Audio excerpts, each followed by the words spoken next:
It's a Monday. Kids are in class. Just a normal school day.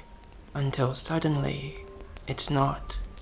Without warning, the entire school erupts into chaos. One girl collapses, then another, and another. On your right, students are screaming, shaking, crying. Some clutching their desks, others dropping to their knees in desperate prayer. On your left, students are speaking in tongues, their voices breaking into sounds no one can understand.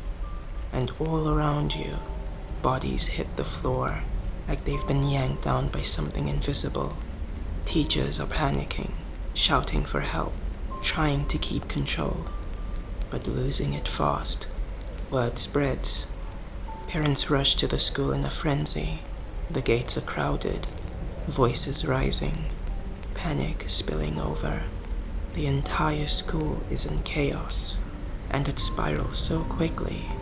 The Department of Education is under pressure, and the community is demanding answers.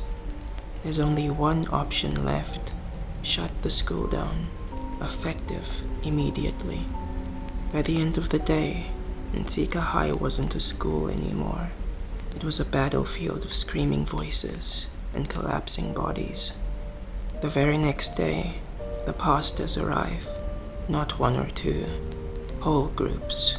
They walk through classrooms, praying, chanting, calling out to spirits. Some are shouting, others lay hands on students. Holy water is sprinkled, Bibles are out. And then, a traditional healer arrives, a sangoma, carrying herbs, burning incense. He moves from room to room, casting out whatever they believe has taken hold. One side is calling for Jesus, the other is calling on the ancestors, and it's all happening in the middle of a government high school.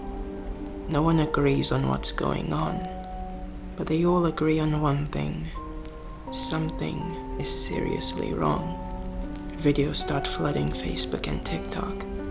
Girls convulsing, screaming, speaking in tongues, parents praying at the school gates, ambulances arriving at the scene. By the end of the day, the school looks less like a place of learning and more like an exorcism site. The footage goes viral. National news picks it up, and soon, the entire country is watching. Some say it was demonic possession. They believe the students were attacked by evil spirits, and that the only answer was spiritual warfare. Others don't buy it. They call it mass hysteria. One person panics, others feed off it, and soon, it spreads like wildfire.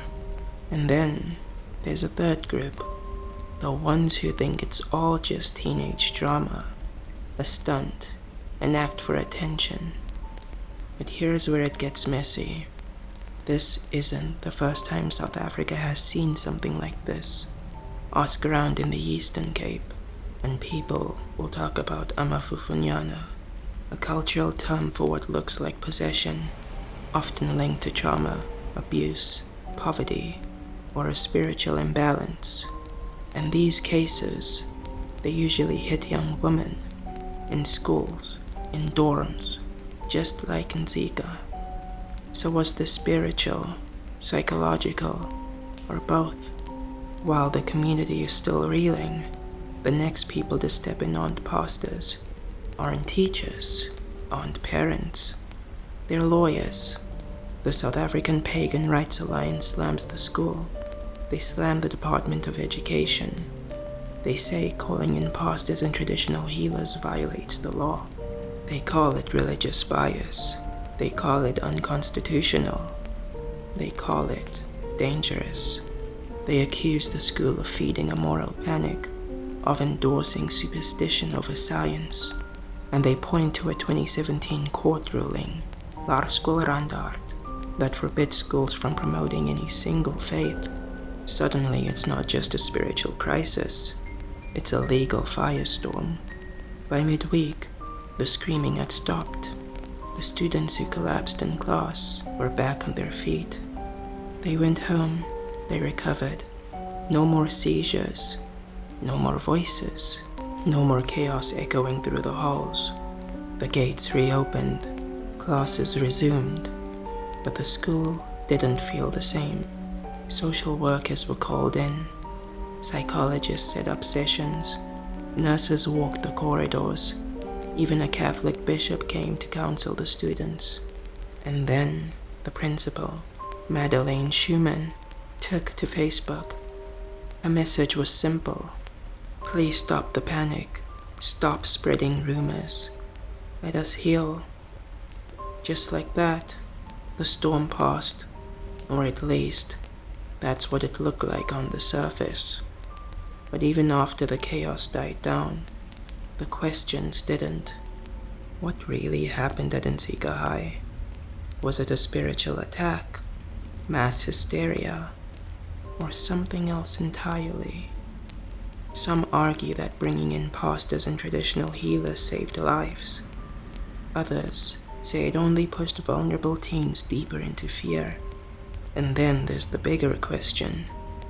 Why do all these events keep happening over and over in schools, in rural communities, and almost always to girls? This wasn't the first incident, and it won't be the last. So, what do you think? You've heard the chaos, you've heard the theories. Now the question is, what do you believe really happened at Ntsika High? Was it possession, mass panic, or something else lurking in between? Drop your thoughts in the comments, and if you want more stories like this one, make sure to like, subscribe, and hit the notification bell. Until next time, I look forward to seeing you again at our next campfire story. Stay safe and take care.